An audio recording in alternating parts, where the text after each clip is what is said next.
Hello everyone, हम discuss कर रहे थे chapter 3 of +1 class chemistry, classification of elements and periodicity in properties. इस चैप्टर में हम डिस्कस करेंगे अबाउट एटॉमिक प्रॉपर्टीज़, और एटॉमिक प्रॉपर्टीज़ में फर्स्ट प्रॉपर्टी हम डिस्कस करेंगे atomic radius. So first thing is, जो एटम है उसको एक स्फीयर लेट किया गया है। If an atom is considered to be a sphere, तो उसका रेडियस हम कैसे फाइंड आउट कर सकते हैं? The radius from the centre of the nucleus to the outermost shell containing electrons. Nucleus के सेंटर से वो आउटर मोस्ट शेल जिसमें लास्ट इलेक्ट्रॉन एंटर हुआ है वहां तक की डिस्टेंस को हम क्या कहते हैं? Atomic radius. The another way to define atomic radius is the distance from the centre of the nucleus to the point up to which the density of electron cloud is maximum। Centre से उस point तक की distance जहाँ पे electron probability maximum है उसको हम क्या कहेंगे? एटॉमिक रेडियस कहेंगे। कुछ डिफ़िकल्टीज आती है एटॉमिक रेडियस को डिटरमाइन करने में। द फर्स्ट थिंग इज़, जो एटम का साइज़ है हम उसको प्रिसाइजली डिटरमाइन नहीं कर सकते, बहुत ज़्यादा शॉर्ट है, और जो इलेक्ट्रॉन क्लाउड है वो surrounding the atom does not have a sharp boundary. कोई फिक्स लिमिट नहीं है जहाँ तक हम उसको मेज़र कर सकें। सेकंड, एक अकेले एटम को, सिंगल एटम को आइसोलेट करना ही बहुत डिफ़िकल्ट काम है, तो हम उसको रेडियस को मेज़र नहीं कर पाते। Next thing is we discussed about types of atomic radius. हम डिस्कस करेंगे 4 टाइप्स के atomic radius. First is covalent, second is van der Waals, third is metallic and fourth one is ionic radius. हम discuss करेंगे आगे। In case of non metals, atomic radius refers to either covalent और van der Waals radius. Non metals के case में या तो हम covalent radius discuss करेंगे या van der Waals radius discuss करेंगे। मेटल्स में हम मेटालिक रेडियस की बात करेंगे। Let's start with covalent radius. What is covalent radius? It is defined as 1/2 the distance between the nuclei of two covalently bonded atoms of the same element in a molecule। एक molecule में जब same elements एक दूसरे के साथ covalently bond बना के रहते हैं, उनके बीच के डिस्टेंस को हाफ कर दीजिए, उसको हम क्या कहेंगे? Covalent radius. सेम एटम्स भी बॉन्ड बना सकते हैं और डिफरेंट भी बॉन्ड बना सकते हैं। सो आर कोवलेंट क्या हो जाएगा? Half of the inter nuclear distance between two bonded atoms.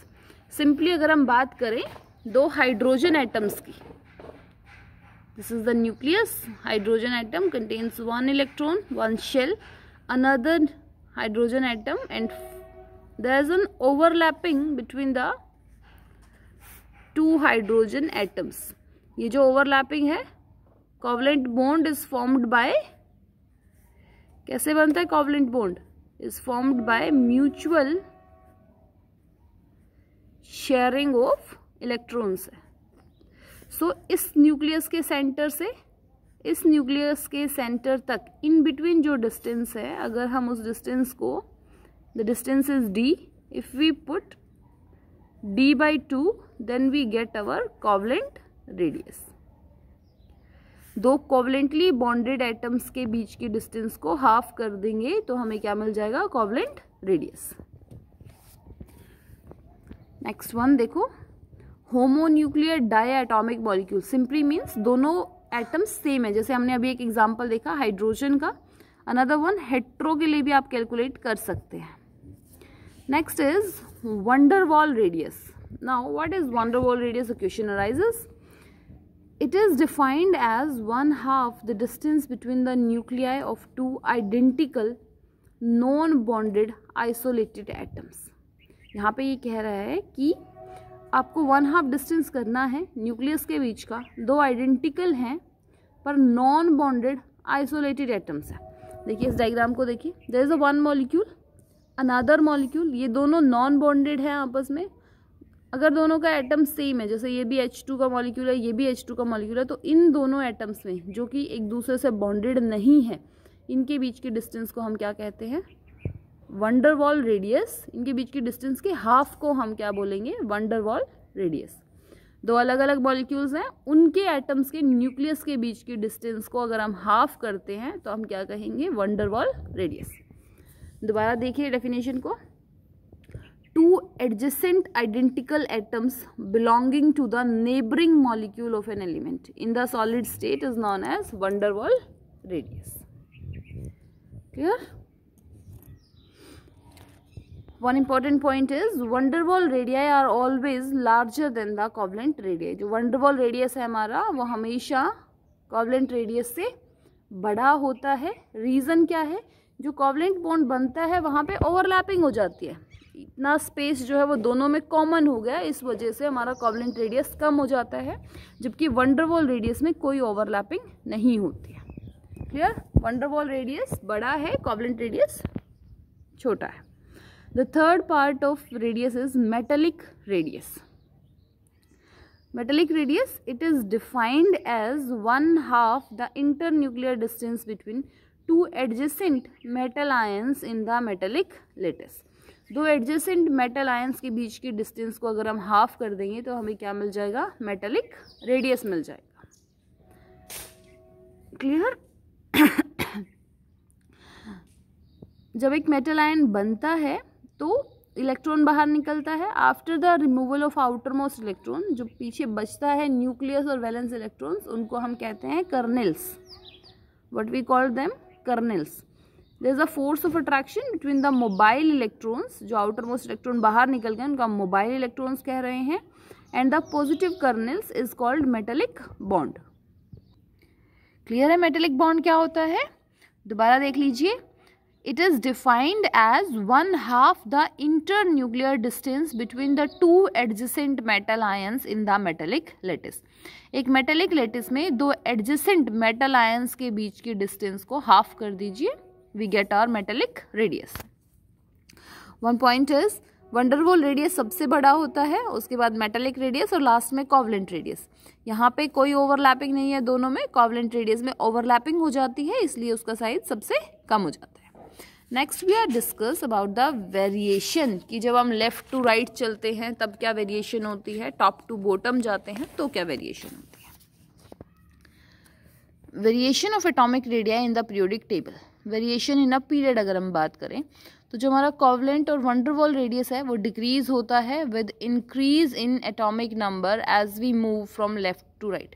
जब हम लेफ्ट टू राइट मूव करते हैं तो एटॉमिक रेडियस डिक्रीज करता है। देखिए, lithium 152 picometre, beryllium 111 picometre, boron 88 picometre, carbon 77 picometre, nitrogen 70, oxygen 74, fluorine 72, neon 160। कुछ इस तरीके से हमारा जो एटॉमिक रेडियस है वो ग्रेजुअली डिक्रीज हो रहा है। ग्राफ से रिप्रेजेंट कर दीजिए, लिथियम का सबसे ज़्यादा, फिर beryllium, boron, carbon, nitrogen, oxygen, fluorine. एक डाउनवर्ड डायरेक्शन का ग्राफ आपको मिलेगा in between atomic radius and atomic number. जैसे जैसे एटॉमिक नंबर बढ़ेगा पीरियड में left to right atomic size decrease होगा। Above table we know one thing, कि जो एल्कली मेटल्स हैं एक्सट्रीम लेफ्ट पे उनका साइज लार्जेस्ट होता है। हैलोजेंस जो कि एक्सट्रीम राइट पे प्रेजेंट है, एल्कली मेटल्स लेफ्ट पे सबसे बड़ा साइज, हैलोजेंस राइट पे सबसे छोटा size, smaller size. However in the second period atomic size of nitrogen is smallest. Nitrogen का 70 है, ऑक्सीजन का 74, फ्लोरीन का 72, तो नाइट्रोजन का साइज जो है वो स्मॉलेस्ट है। After nitrogen atomic size increase for oxygen and then decrease for fluorine. ये जो एनामलस बिहेवियर, मतलब जो डिफरेंट बिहेवियर आया पूरे ट्रेंड से oxygen and fluorine, is due to the combined effect of increased nuclear charge and inter-electronic repulsion। यहाँ पे पहुँचते पहुँचते हमारे पास इलेक्ट्रॉन्स का काउंट इंक्रीज हो जाता है, न्यूक्लियस की पावर भी इंक्रीज हो जाती है, जिसकी वजह से रिपल्शन होता है और साइज थोड़ा सा इंक्रीज करता है, बहुत ज़्यादा इंक्रीज नहीं करता है, थोड़ा सा ही इंक्रीज करता है। The size of atoms of inert gases are however large than those of preceding halogens। देखिए, हैलोजेंस तक तो साइज ग्रेजुअली डिक्रीज हुआ, 72, यहाँ पर 99, और जैसे ही नोबल गैसेस आई साइज क्या हो गया, इंक्रीज हो गया, क्योंकि ये फुली फिल्ड है। क्लियर? सेकेंड पीरियड में देखिए 186, 160, 143, 117, 110, 104, यहाँ पे कोई एक्सेप्शन नहीं है। सिर्फ फर्स्ट केस में ही ऐसा था कि नाइट्रोजन का साइज सबसे छोटा था, ऑक्सीजन का इंक्रीज हुआ, फ्लोरीन का डिक्रीज हुआ। ये भी एक कंबाइंड इफेक्ट आ जाता है किसका, इंक्रीज न्यूक्लियर चार्ज का और इंटर इलेक्ट्रॉनिक रिपल्शन का। क्लियर है यहाँ तक? नेक्स्ट हम बात करेंगे वेरिएशन इन अ ग्रुप।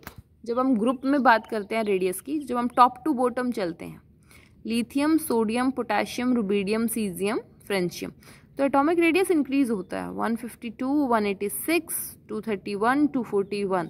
यहाँ पे भी एटॉमिक रेडियस इंक्रीज हो रहा है। एंड द रीजन इज जब हम टॉप टू बॉटम चलते हैं नंबर ऑफ शेल्स इंक्रीज होती हैं। Clear? Number of shells increase होती हैं, यही लिखा है इन्होंने, the atomic radii of elements increase with increase in atomic number as we move from top to bottom in a group, and the reason is because number of shells increased. देखिए reason क्या है, the increase in atomic radii as we move down the group from lithium to cesium among alkali metals and from fluorine to iodine among halogens is primarily due to the addition of a new energy shell. हर बार एक नया energy shell enter हो जाता है। अगर आपको configuration याद है तो आप कॉन्फ़िगरेशन से इजीली इस क्वेश्चन को आंसर कर सकते हैं। Lithium 1s2 2s1, last electron enter into 2s1। In sodium the last electron enters into 3s1। Potassium 4s1, rubidium 5s1, caesium 6s1। हर बार एक नया सेल इंट्रोड्यूस हो रहा है तो साइज इंक्रीज हो रहा है। एटॉमिक रेडियस एटॉमिक नंबर बढ़ाने के साथ साथ इंक्रीज होता है। क्लियर है? नेक्स्ट हम डिस्कस करेंगे about ionic radii. Ionic radius may be defined as the effective distance from the center of nucleus of the ion up to which it exerts its influence on its electronic cloud.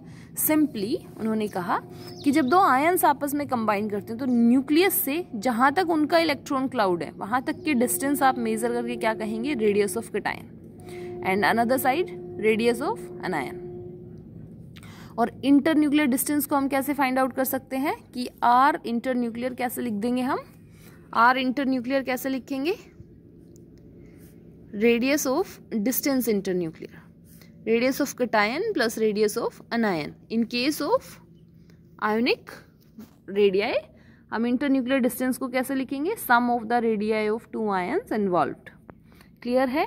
Now we are discussing one thing कि cation का size neutral atom से बड़ा होता है या छोटा होता है, अनायन का साइज न्यूट्रल एटम से बड़ा है या फिर स्मॉल है। Next we discuss about the comparison of ionic radii with corresponding atomic radii. The first point क्या है हमारा कि जो रेडियस है कैटायन का वो हमेशा छोटा रहेगा पेरेंट एटम से। देखिए एक्सप्लेनेशन देखो, sodium atom 11 electrons plus 11 nuclear charge, और हम बोल सकते हैं 11 प्रोटॉन है उसके पास। अब जब वो कैटायन में कन्वर्ट हुआ उसने एक इलेक्ट्रॉन को लूज किया। क्या किया? एक इलेक्ट्रॉन को लूज किया। Electron count becomes 11 to 10। Nuclear charge same रहा। इस पॉइंट पे न्यूक्लियर चार्ज 11 को 11 इलेक्ट्रॉन्स अट्रैक्ट करने थे। Now this 11 electrons have to attract only 10 electrons, तो इनकी पावर ज़्यादा हो गई 10 इलेक्ट्रॉन्स पे। अब इनकी पावर ज़्यादा है 10 इलेक्ट्रॉन्स पे, तो ये 10 इलेक्ट्रॉन्स को स्ट्रांगली अट्रैक्ट करेंगे अपनी तरफ। उस स्ट्रॉन्ग अट्रैक्शन की वजह से साइज क्या हो जाएगा, डिक्रीज। दोबारा सुनिए, in case of neutral species या neutral atom there are 11 electrons and 11 protons. The charge is almost balanced, but now when we lose the 1 electron and the electron count is 10, electron count कम हो गया, nuclear attraction same रही, तो 10 electrons को attract करेंगे 11 protons more strongly than the 11 protons attract 11 electrons. अब उसको strongly attract करेंगे, अपनी तरफ पुल करेंगे, तो साइज ऑटोमेटिकली क्या हो जाएगा, रिड्यूस हो जाएगा। Here is 157 picometre and here is 95 picometre. Clear? तो जो कैटायन का साइज है ना वो हमेशा अपने कोरस्पॉन्डिंग एटम से कम रहेगा। Reason is decrease in the number of shell. अगर हम सोडियम की कॉन्फ़िगरेशन लिखे तो हम क्या लिखेंगे, 1s2 2s2 2p6 3s1। अब एक इलेक्ट्रॉन चला गया तो यहाँ पे कॉन्फ़िगरेशन क्या हुई, 1s2 2s2 2p6, एक शेल यहाँ से रिड्यूस हो गई। And the second reason is increase in the effective nuclear charge resulting in greater force of attraction by the nucleus on the electron। Nuclear charge increase हो गया तो अब वो ग्रेटर फोर्स ऑफ अट्रैक्शन से electrons को अपनी तरफ attract करेगा। क्लियर है? देखिए सोडियम 186, 95, 231, 133, कैटायंस का साइज क्या होता जा रहा है? डिक्रीज होता जा रहा है। अगर हम अनायन का केस देखें तो क्लोरीन एटम को हमने एक इलेक्ट्रॉन गेन कराया और उसको कन्वर्ट कर दिया किसमें? Cl नेगेटिव अनायन में। 17 protons are going to attract 17 electrons, but जब एक इलेक्ट्रॉन एक्स्ट्रा आ गया तो अब 18 इलेक्ट्रॉन्स को 17 प्रोटॉन अट्रैक्ट करेंगे। 17 प्रोटॉन्स की पावर कम हो गई है, इलेक्ट्रॉन ज़्यादा हो गए हैं, इंटर इलेक्ट्रॉनिक रिपल्शन कॉज हो जाएगा। इस रिपल्शन की वजह से साइज क्या हो गया? इंक्रीज हो गया। क्लियर? तो रेडियस जो अनायन का है वो हमेशा बड़ा होता है पेरेंट एटम से, और जो कैटायन का रेडियस है वो हमेशा स्मॉल होता है पेरेंट एटम से। Clear? The size of anion is always larger than the corresponding atom, mainly because of decrease in the effective nuclear charge. Effective nuclear charge कम हो जाता है, इस वजह से जो anion का size है वो increase कर जाता है. There is a lesser force of attraction by the nucleus on the electron. Next हम discuss करेंगे, ग्रुप में बात करें, group variation of ionic radii within the group, तो कोवलेंट रेडियाई की तरह आयनिक रेडियाई अनायंस का इंक्रीज करता है as we move down the group. Shells बड़ी हैं, साइज बड़ा है, तो आयनिक रेडियस भी बड़ा ही होगा। नेक्स्ट हम देखेंगे आइसो इलेक्ट्रॉनिक आयंस और स्पीसीज के रेडियस के बारे में। Ions of the different elements which have the same number of electrons but different magnitude of nuclear charge are called isoelectronic ions. Simply ions जिसमें इलेक्ट्रॉन काउंट सेम रहता है उनको हम क्या कहेंगे? Isoelectronic ions. देखिए यहाँ पे N3 नेगेटिव, नाइट्रोजन के पास नॉर्मली कितने इलेक्ट्रॉन्स हैं? Nitrogen having 7 electrons, on gaining 3 electrons converted into N3 negative having 10 electrons. Oxygen 8 electrons, on gaining 2 electrons, O2 negative 10 electrons. Fluorine के पास 9 इलेक्ट्रॉन्स हैं, अगर वो एक इलेक्ट्रॉन को गेन करे plus 1 electron converted into F negative with 10 electrons. Neon 10 electrons, gain करने की ज़रूरत नहीं है. अगर हम स्पीसीज की बात करें तो Na positive sodium 11 electrons, after losing 1 electron converted into Na positive 10 electrons. Magnesium 12 electrons, -2 electron converted into Mg+2. Aluminium 13 electrons, after losing 3 electrons converted into aluminium +3. यहाँ पे भी 10 इलेक्ट्रॉन्स, यहाँ पे भी 10 इलेक्ट्रॉन. तो ये जो स्पीसीज हैं जहाँ पे इलेक्ट्रॉन काउंट इक्वल है इनको हम क्या कहेंगे? Iso electronic species. क्लियर? अब हमने एक चीज़ पढ़ी कि अनायन का साइज न्यूट्रल एटम से बड़ा होता है और कैटायन का साइज न्यूट्रल एटम से छोटा होता है. अनायन पे जितना ज़्यादा नेगेटिव चार्ज साइज उतना ही ज़्यादा. Simply N3 negative is highest, O2 negative, F negative. फिर न्यूट्रल एटम हमारा नियॉन न्यूट्रल है. कैटायंस में जितना ज़्यादा चार्ज उतना small size, then Na positive, Mg+2 and aluminium +3. तो यहाँ से आपको क्या चीज़ याद रखनी है? अनायन में जितना ज़्यादा चार्ज उतना बड़ा साइज, कैटायन में जितना ज़्यादा चार्ज उतना छोटा size. Clear? Larger the charge on the अनायन, larger is the radius. Larger the charge over the cation, smaller is the radius. Clear है? आइसो इलेक्ट्रॉनिक स्पीसीज क्या होते हैं? अनायन का साइज हमेशा न्यूट्रल एटम से बड़ा होता है और कैटायन से छोटा. जितना ज़्यादा माइनस चार्ज उतना बड़ा साइज, और जितना स्मॉल पॉजिटिव चार्ज उतना ही बड़ा उसका साइज हो जाएगा. क्लियर है ये आइसो इलेक्ट्रॉनिक स्पीसीज के बारे में और उनके रेडियस के बारे में.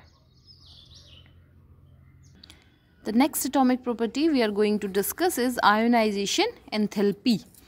क्या होता है ionisation enthalpy? The minimum amount of energy required to remove an electron from the valence shell of an isolated gaseous atom in its ground state. Minimum amount of energy चाहिए आपको एक इलेक्ट्रॉन को रिमूव करने के लिए एक isolated gaseous atom से उसकी ग्राउंड स्टेट से. To form a positive ion is known as ionisation enthalpy. दोबारा देखिए, the minimum amount of energy to remove an electron from isolated gaseous atom in its ground state is known as ionisation enthalpy. इसको sometimes हम ionisation potential भी बोलते हैं, ionisation energy भी बोलते हैं. इसको एक्सप्रेस किया जाता है किलो जूल पर मोल में. The energy is always required. जो आयोनाइजेशन एंथैल्पी है वो हमेशा पॉजिटिव होती है and the process is always endothermic. आपको इलेक्ट्रॉन को बाहर निकालना है, न्यूक्लियर अट्रैक्शन को ओवर पावर करने के लिए एनर्जी हमेशा आपको सप्लाई ही करनी होगी. क्लियर? समटाइम्स लाइक हमने जो फर्स्ट इलेक्ट्रॉन निकाला तो हम उसको बोलते हैं आयोनाइजेशन एंथैल्पी 1. उसी कैटायन से जब हम दूसरा इलेक्ट्रॉन निकाल रहे हैं तो उसको हम कहेंगे आयोनाइजेशन एंथैल्पी 2. और जब थर्ड इलेक्ट्रॉन हमने उसी से निकाला तो उसको हम कहेंगे आयोनाइजेशन एंथैल्पी 3. इनको हम कहते हैं successive ionisation enthalpies. The ionisation enthalpy goes on increasing for successive removal of electron. जब आप सक्सेसिवली एक एक करके इलेक्ट्रॉन्स को रिमूव करते हैं तो वो आयोनाइजेशन एंथैल्पी जो है वो इंक्रीज होती रहती है. This is due to the fact that after the removal of electron, the number of electrons decreases while the nuclear charge remains the same. एक इलेक्ट्रॉन यहाँ से बाहर निकाला, इलेक्ट्रॉन काउंट कम हो गया m प्लस के अंदर, बट न्यूक्लियर चार्ज सेम रहा. तो न्यूक्लियर चार्ज की अट्रैक्शन पावर इंक्रीज हुई. उस अट्रैक्शन पावर जो इंक्रीज हुई है ओवर पावर करने के लिए हमें और ज़्यादा इलेक्ट्रॉन्स और ज़्यादा एनर्जी को सप्लाई करना होगा. Consequently, the remaining electrons are held more tightly by the nucleus and removal of each successive electron becomes more difficult. दोबारा देखो, जो रिमेनिंग इलेक्ट्रॉन्स हैं उनको न्यूक्लियस और स्ट्रांगली पकड़ेगा तो उनका रिमूवल और ज़्यादा डिफिकल्ट हो गया. तो सक्सेसिव आयोनाइजेशन एंथैल्पी हमेशा इंक्रीज ही होती हैं. जैसे ionisation enthalpy 1 is smaller than ionisation enthalpy 2 then ionisation enthalpy 3.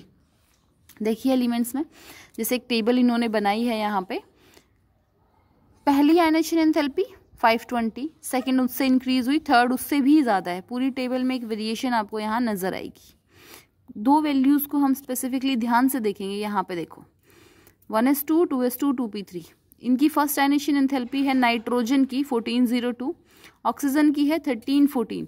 तो फर्स्ट आयोनाइजेशन एंथैल्पी नाइट्रोजन की ऑक्सीजन से ज़्यादा है, सेकेंड आयोनाइजेशन एंथैल्पी ऑक्सीजन की ज़्यादा है नाइट्रोजन से. ये हम एनामलस बिहेवियर में डिस्कस करेंगे.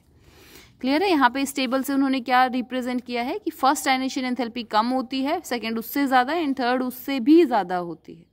तो सक्सेसिव आयोनाइजेशन एंथैल्पीज हमेशा इंक्रीज होती हैं. क्यों इंक्रीज होती हैं?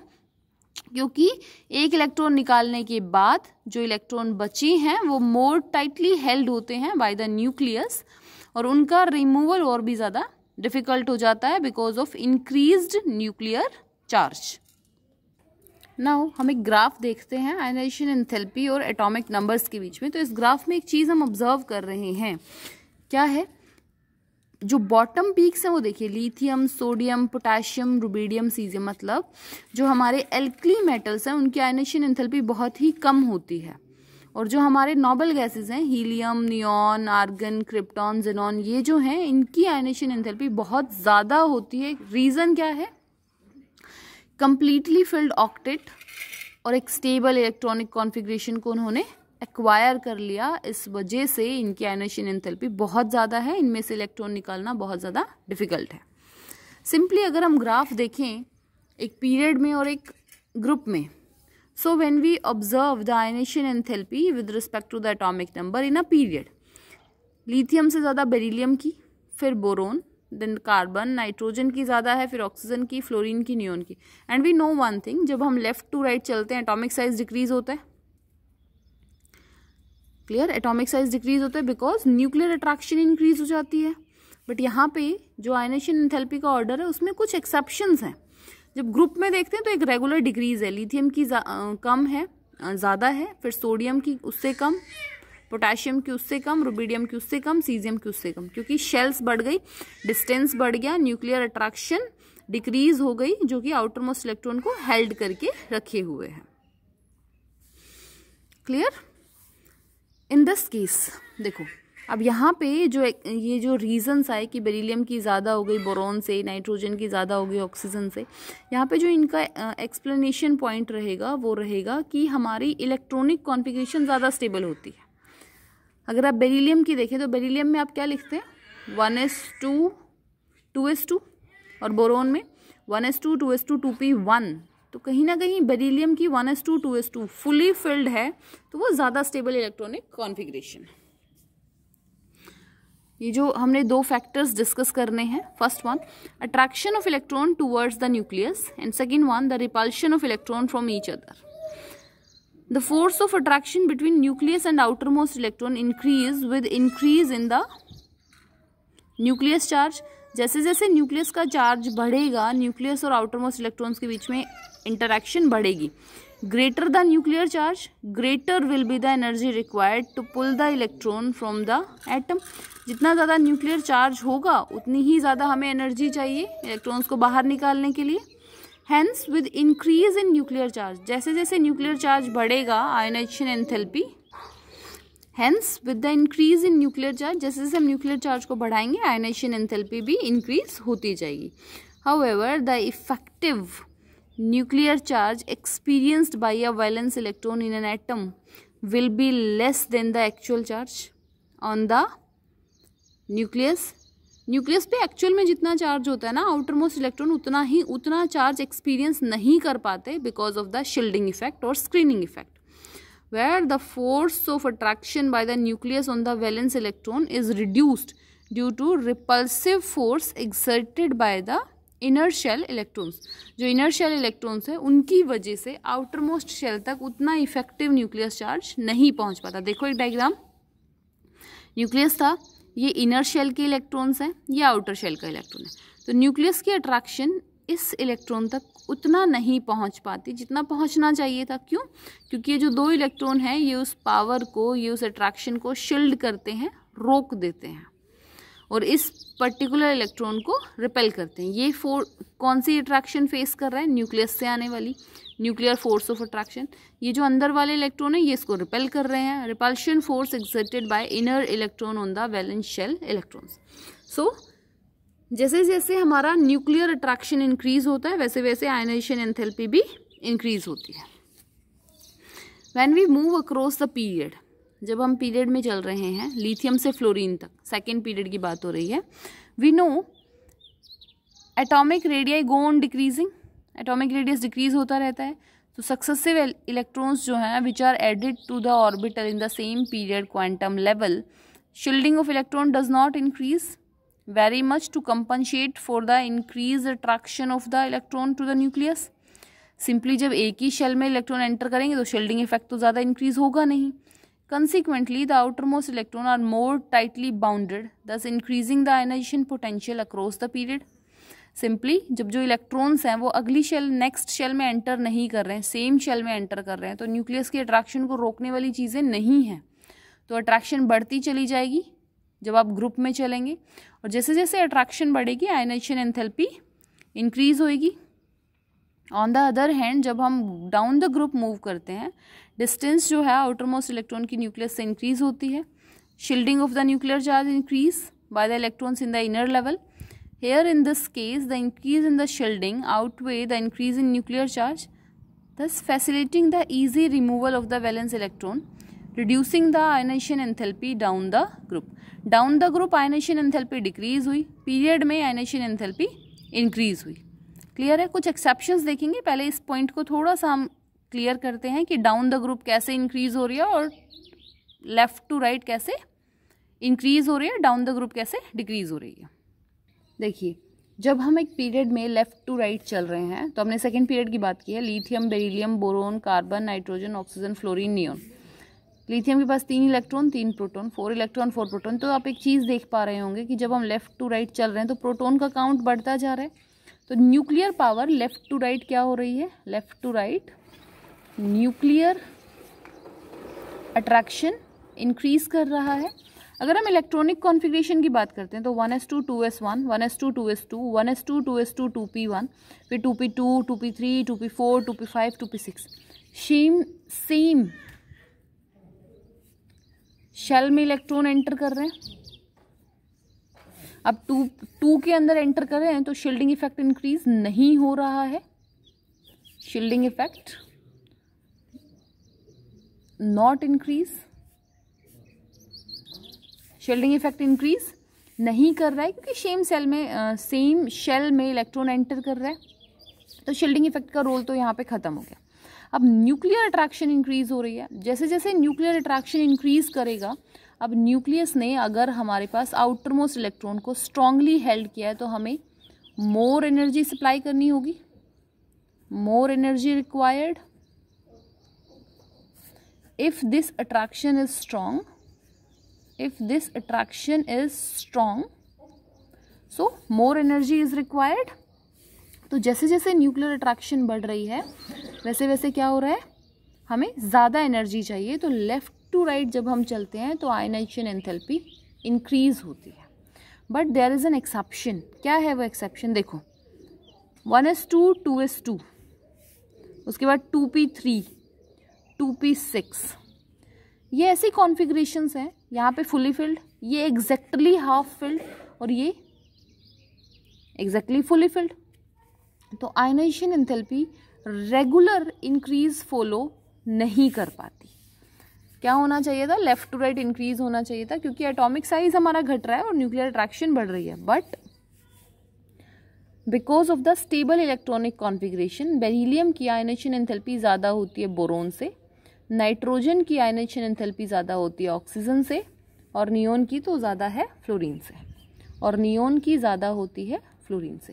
तो ये कुछ एक्सेप्शन है हमारे पास इस ग्रुप में कि बेरिलियम की आयनाइजेशन एंथैल्पी बोरोन से ज़्यादा होती है, नाइट्रोजन की ionisation enthalpy, first ionisation enthalpy की बात हो रही है यहाँ पे, वो ऑक्सीजन से ज़्यादा है, नियोन की फ्लोरीन से ज़्यादा है। और रीज़न क्या है इन तीनों का, बिकॉज ऑफ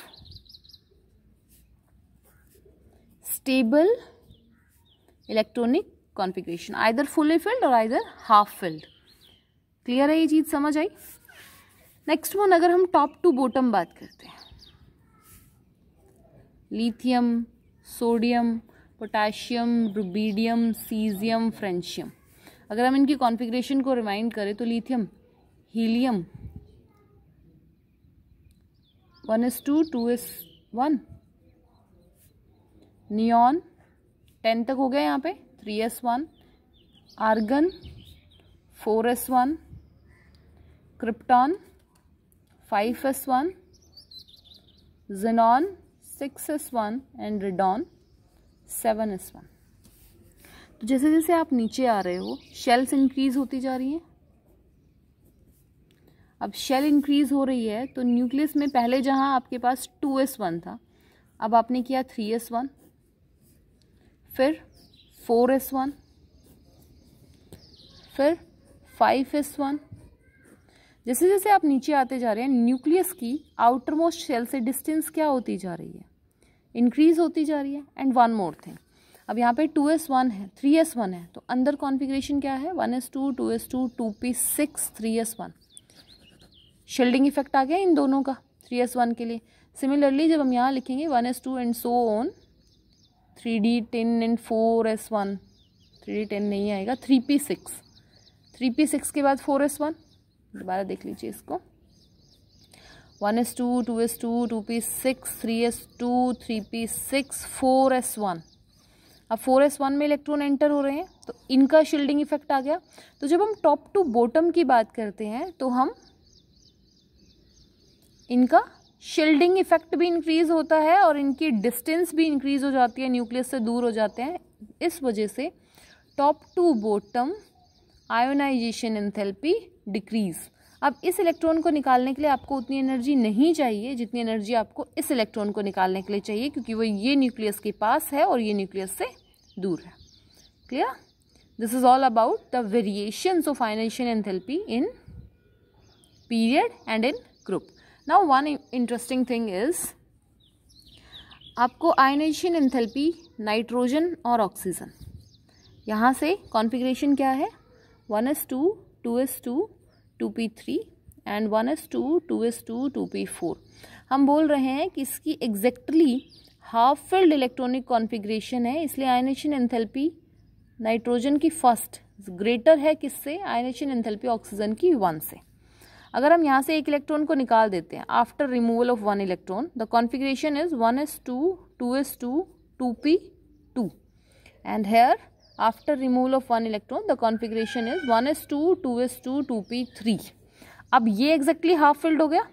तो अगर यहाँ से हम सेकेंड इलेक्ट्रॉन को बाहर निकालेंगे तो second ionization enthalpy of nitrogen is lesser than the second ionization enthalpy of oxygen. याद रखिएगा, स्टेबल इलेक्ट्रॉनिक कॉन्फ़िगरेशन के बेसिस पे हम इन पॉइंट्स को एक्सप्लेन करेंगे। This is all about ionisation enthalpy जो हमने डिस्कस किया। 2 ट्रेंड्स हमारे बचे हैं, वो हम नेक्स्ट लेक्चर में डिस्कस करेंगे। यहाँ तक पढ़ के आइए, अगर कोई डाउट है तो पूछिए।